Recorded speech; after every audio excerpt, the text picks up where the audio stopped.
West Bengal মাদ্রাসা service commission clerk পরীক্ষার জন্য যারা প্রিপারেশন নিচ্ছ তাদের সকলের কাছে আজকের এই ভিডিওটা ভীষণ গুরুত্বপূর্ণ, কেননা আজকের এই ভিডিওটির মধ্য দিয়ে ইন্ডিয়ান হিস্ট্রি থেকে বেশ কিছু গুরুত্বপূর্ণ প্রশ্ন এবং তার যথাযথ উত্তর আলোচনা করা হয়েছে।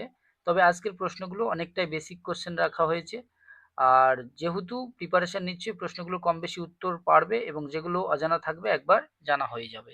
তো আজকের প্রথম যে প্রশ্নটিকে রেখেছি, স্বাধীন ভারতের প্রথম গভর্নর জেনারেল কে ছিলেন? তাহলে যারা কম্পিটিটিভ এক্সামের জন্য প্রিপারেশন নিচ্ছ তারা কম বেশি জানো গভর্নর জেনারেল যে চ্যাপ্টারটা বা গভর্নর জেনারেল থেকে প্রশ্ন কম বেশি কিন্তু আসে।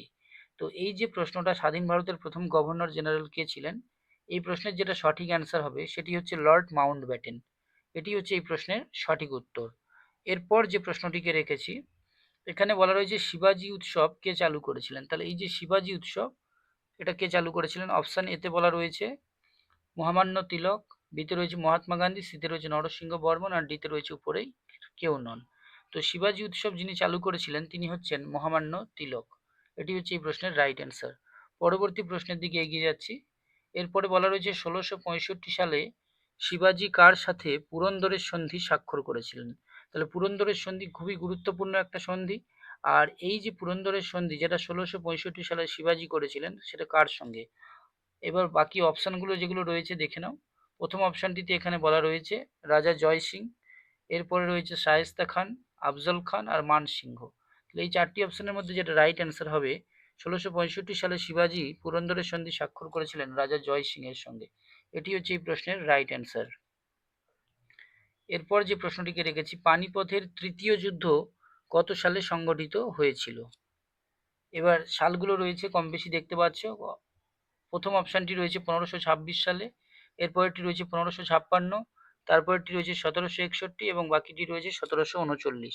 তো এই চারটি অপশানের মধ্যে যেটা রাইট অ্যান্সার হবে সেটি হচ্ছে পানিপথের তৃতীয় যুদ্ধ সংঘটিত হয়েছিল ১৭৬১ সালে। এটি হচ্ছে এই প্রশ্নের রাইট অ্যান্সার। এরপর যে প্রশ্নটা রয়েছে এটি হচ্ছে ইন্ডাস ভ্যালি সিভিলাইজেশন থেকে নেওয়া একটা প্রশ্ন। তো সিন্ধু সভ্যতার কোন স্থানে প্রথম ধান চাষের প্রমাণ পাওয়া গিয়েছিল? অপশান এতে মানে ক নাম্বার অপশানে রয়েছে লোথাল, বিতে রয়েছে হরপ্পা, সিতে রয়েছে মহেঞ্জোদারো এবং ডিতে রয়েছে কালীবঙ্গান। তো এই চারটি অপশানের মধ্যে যেটা রাইট অ্যান্সার হবে, যেখানে প্রথম ধান চাষের প্রমাণ পাওয়া গেছে সেটি হচ্ছে লোথাল। এটি হচ্ছে এই প্রশ্নের রাইট অ্যান্সার। নেক্সট প্রশ্নের দিকে এগিয়ে যাচ্ছি। মেসোপটেমিয়ার মানুষ সিন্ধু সভ্যতার অধিবাসীদের কি নামে ডাকতো? তো এখানে অপশানগুলো রয়েছে কম বেশি দেখা যাচ্ছে সিন্ধন, এরপরে রয়েছে মেলুহা, তারপরে রয়েছে আর্য এবং বাকিটা রয়েছে দ্রাবিড়। তো মেসোপটেমিয়ার মানুষ সিন্ধু সভ্যতার অধিবাসীদের যে নামে ডাকতো সেটাকে বলা হচ্ছে মেলুহা। এটি হচ্ছে এই প্রশ্নের সঠিক উত্তর। এর পরের যে প্রশ্নটা রাখা হয়েছে এটি হচ্ছে ইন্ডিয়ান ন্যাশনাল কংগ্রেস থেকে নেওয়া একটা গুরুত্বপূর্ণ প্রশ্ন। তো জাতীয় কংগ্রেসের প্রথম সভাপতি কে ছিলেন? অপশান এতে রয়েছে সুরেন্দ্রনাথ বন্দ্যোপাধ্যায়, এরপরে রয়েছে উমেশচন্দ্র বন্দ্যোপাধ্যায়, তারপরে রয়েছে সরোজিনী নাইডু এবং ডিতে রয়েছে সতীশচন্দ্র মুখোপাধ্যায়। তো জাতীয় কংগ্রেসের প্রথম সভাপতি যিনি ছিলেন তিনি হলেন উমেশচন্দ্র বন্দ্যোপাধ্যায়। এটি হচ্ছে এই প্রশ্নের সঠিক উত্তর। এরপর যে প্রশ্নটি রেখেছি, কালীবঙ্গান শব্দের অর্থ কী? তো কালীবঙ্গান শব্দের অর্থ এখানে আমাদের বলতে হবে, এটিও ইন্ডাস ভ্যালি সিভিলাইজেশন থেকে নেওয়া একটা প্রশ্ন। প্রথম অপশানটি রয়েছে মৃতদেহ, তারপরেরটি রয়েছে কালো চুড়ি বা কালো বালা, আর গতে রয়েছে লাঙ্গলের দাগ, আর ঘতে রয়েছে এবড়ো খেবড়ো পাথর। তো এই চারটি অপশানের মধ্যে যেটা রাইট অ্যান্সার হবে, কালীবাঙ্গান শব্দের অর্থ হচ্ছে কালো চুড়ি বা কালো বালা। এটি হচ্ছে এই প্রশ্নের সঠিক অ্যান্সার। এরপর যে প্রশ্নটা রয়েছে এটি হচ্ছে যে দিল্লি সুলতানাত, অর্থাৎ দিল্লির যে সুলতানি যুগ সেই সুলতানি যুগ থেকে নেওয়া একটা প্রশ্ন। তো দিল্লি সুলতানাত বা দিল্লি সালতানাতের প্রতিষ্ঠাতা কে ছিলেন, মানে সুলতানি যুগের প্রতিষ্ঠাতা কে ছিলেন? প্রথম অপশানটিতে রয়েছে কুতুবুদ্দিন আইবক, এরপর রয়েছে আলাউদ্দিন খলজি, সিতে রয়েছে রাজিয়া, আর এরপর রয়েছে মোহাম্মদ বিন তুগলক।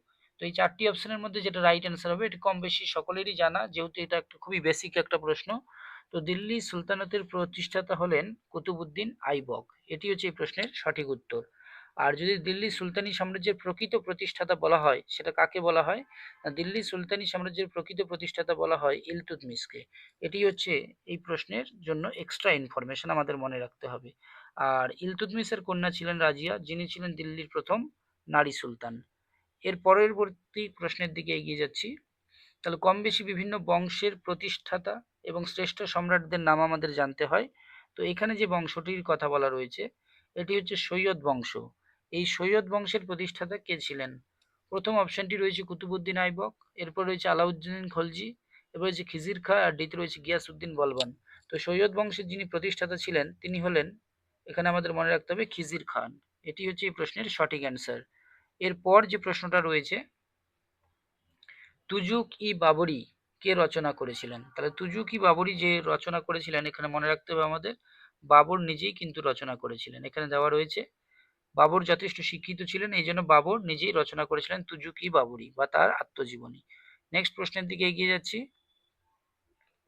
আইন ই আকবরী কে রচনা করেছিলেন? তাহলে এই যে আইন ই আকবরী এই গ্রন্থটি রচনা করেছিলেন আবুল ফজল।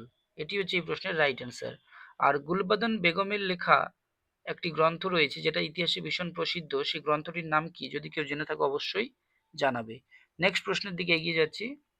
জাতীয় কংগ্রেসের প্রতিষ্ঠাতা কে ছিলেন? তাহলে এখানে জাতীয় কংগ্রেসের আমরা এর আগে পড়লাম সভাপতি, এবার পড়তে হবে জাতীয় কংগ্রেসের প্রতিষ্ঠাতা কে ছিলেন।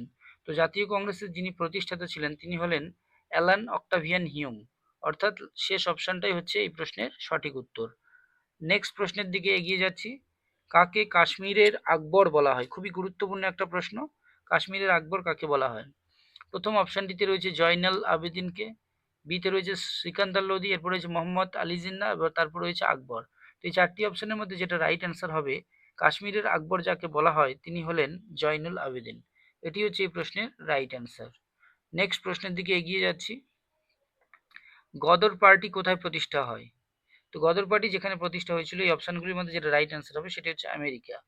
নেক্সট প্রশ্নের দিকে এগিয়ে যাচ্ছি। বিভিন্ন যে স্লোগানগুলো রয়েছে, যেগুলো ফেমাস স্লোগান বিভিন্ন ফ্রিডম ফাইটার্সদের, তার মধ্যে এখানে একটা খুব বেসিক একটা প্রশ্ন নিয়েছি, ডু অর ডাই বা করবো অথবা মরবো, এই উক্তিটি কার? এটি হচ্ছে মহাত্মা গান্ধীর উক্তি। এগুলো একবার হলেও কিন্তু আমাদের অবশ্যই জানতে হবে, যারা প্রিপারেশন নিচ্ছ তারা কম বেশি ভালো করে এগুলো জানো। নেক্সট প্রশ্নের দিকে এগিয়ে যাচ্ছি। নীলদর্পণ নাটকটি ইংরেজিতে কে অনুবাদ করেছিলেন? তো নীলদর্পণ নাটকের রচয়িতা কে? যদি কেউ জেনে থাকে অবশ্যই জানাবে।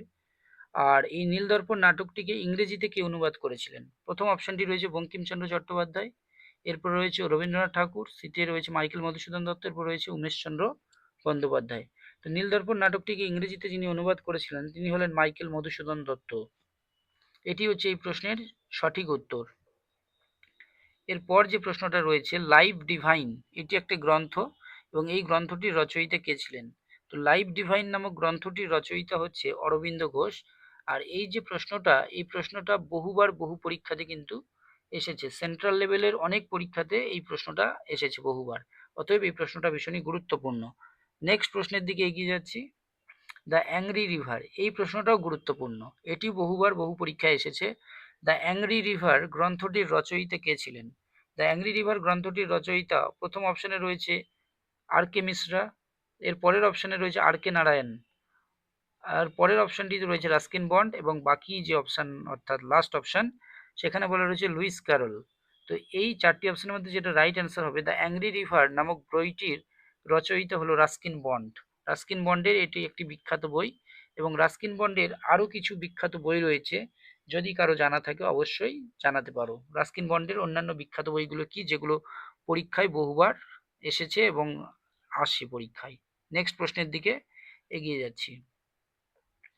এরপরে যে প্রশ্নটি রয়েছে, স্কুল বুক সোসাইটি কে প্রতিষ্ঠা করেছিলেন? তো স্কুল বুক সোসাইটি যে প্রতিষ্ঠা করেছিলেন তিনি হলেন David Hare. David Hare school book society প্রতিষ্ঠা করেছিলেন। নেক্সট প্রশ্নের দিকে এগিয়ে যাচ্ছি। কাকে ভারতের নেপোলিয়ান বলা হয়? খুব বেসিক একটা প্রশ্ন, একদম বেসিক। তো এটা অপশানগুলো যেটা রয়েছে, বাকি অপশান সব পড়ছি না, এটা আমরা জানি কম বেশি, সেটি হচ্ছে সমুদ্রগুপ্ত। নেক্সট প্রশ্নের দিকে এগিয়ে যাচ্ছি। কাকে ভারতের রক্ষাকারী বলা হয়? তাহলে ভারতবর্ষের যে রক্ষাকারী সেটা কাকে বলা হয়? প্রথম অপশানে রয়েছে চন্দ্রগুপ্ত, এরপর রয়েছে কনিষ্ক, বাকিটা রয়েছে সমুদ্রগুপ্ত, এবং তারপর রয়েছে স্কন্দগুপ্ত। তো ভারতের রক্ষাকারী যাকে বলা হয় তিনি হলেন স্কন্দগুপ্ত। এটি হচ্ছে এই প্রশ্নের সঠিক উত্তর। নেক্সট প্রশ্নের দিকে মুভ করছি। কত সালে জালিয়ান ওয়ালাবাগ হত্যাকাণ্ড ঘটেছিল? একদম বেসিক প্রশ্ন রাখা হয়েছে। তো জালিয়ান ওয়ালাবাগ হত্যাকাণ্ড ঘটেছিল এখানে সালগুলো দেওয়া রয়েছে 1911 সালে, 1919, 1857 আর 1756। তো এই প্রশ্নের যেটা রাইট অ্যান্সার হবে, জালিয়ানওয়ালাবাগ হত্যাকাণ্ড ঘটেছিল 1919 সালে বৈশাখী পূর্ণিমার দিনে, মনে রাখতে হবে। আর এই জালিয়ানওয়ালাবাগ নামক উদ্যানেই কিন্তু এটা হয়েছিল। আর এই যে উদ্যানে জালিয়ানওয়ালাবাগ হত্যাকাণ্ড ঘটেছিল, এই উদ্যানে গুলি চালানোর নির্দেশ যিনি দিয়েছিলেন তার নামটা তোমরা যদি জানো অবশ্যই জানাবে, যে কে গুলি চালানোর নির্দেশ দিয়েছিলেন সেখানে নিরস্ত্র জনতার উপরে। নেক্সট প্রশ্নের দিকে এগিয়ে যাচ্ছি। সিন্ধু সভ্যতার ম্যানচেস্টার কোন শহরকে বলা হয়? তাহলে আমরা কম বেশি ভারতের ম্যানচেস্টার কাকে বলা হয় সেটা জানি, দক্ষিণ ভারতের ম্যানচেস্টার কাকে বলা হয় সেটাও কিন্তু জানি, কিন্তু সিন্ধু সভ্যতার ম্যানচেস্টার কোন শহরকে বলা হয় এটা এখানে বলতে হবে। প্রথম অপশানে রয়েছে রোপার, তারপরটা রয়েছে ধোলাভিরা, তারপরটা রয়েছে লোথাল, আর বাকি অপশানটা রয়েছে চানহোদারো। তো এই চারটি অপশানের মধ্যে কোনটা রাইট অ্যান্সার এটা পাঠকদের জন্য রেখে দিলাম, অবশ্যই জানলে জানাবে। নেক্সট প্রশ্নের দিকে এগিয়ে যাচ্ছি। মাই এক্সপেরিমেন্ট উইথ ট্রুথ এটি একটি বই, এই বইটির লেখক কে ছিলেন? তাহলে এর আগে আমরা অন্তত দুটো বই পড়ে নিয়েছি, যে বই এবং তার অথারের নাম কি। তো মাই এক্সপেরিমেন্ট উইথ ট্রুথ এই বইটি কার দ্বারা লেখা? প্রথম অপশানে রয়েছে জওহরলাল নেহেরু, তারপরটিতে রয়েছে মহাত্মা গান্ধী, এরপর রয়েছে আবুল কালাম আজাদ, আর বাকি অপশানটা রয়েছে সরোজিনী নাইডু। তো মাই এক্সপেরিমেন্ট উইথ ট্রুথ এই বইটির যিনি রাইটার তিনি হলেন মহাত্মা গান্ধী। এটি হচ্ছে এই প্রশ্নের সঠিক উত্তর, মহাত্মা গান্ধীর দ্বারাই লেখা হয়েছে এই বইটি। নেক্সট প্রশ্নের দিকে এগোবো। সিন্ধু সভ্যতার কোন কেন্দ্রে কোনো দুর্গ বা সিটাডেল ছিল না? প্রথমটায় রয়েছে চাহান্দুদারো, পরেরটায় রয়েছে হরপ্পা, এরপর রয়েছে মহেঞ্জোদারো, কালীবঙ্গান। এটা পাঠকদের উদ্দেশ্যে রেখে দিলাম, যদি জানো কেউ অবশ্যই এটা জানাতে পারো। নেক্সট প্রশ্নের দিকে এগিয়ে যাচ্ছি। জিন্দা পীর নামে কোন মোগল সম্রাট পরিচিত ছিলেন? তাহলে জিন্দা পীর নামে যে মোগল সম্রাট পরিচিত ছিলেন তিনি হলেন ঔরঙ্গজেব। এটি হচ্ছে এই প্রশ্নের সঠিক উত্তর, ঔরঙ্গজেবকে জিন্দা পীর বলা হয়।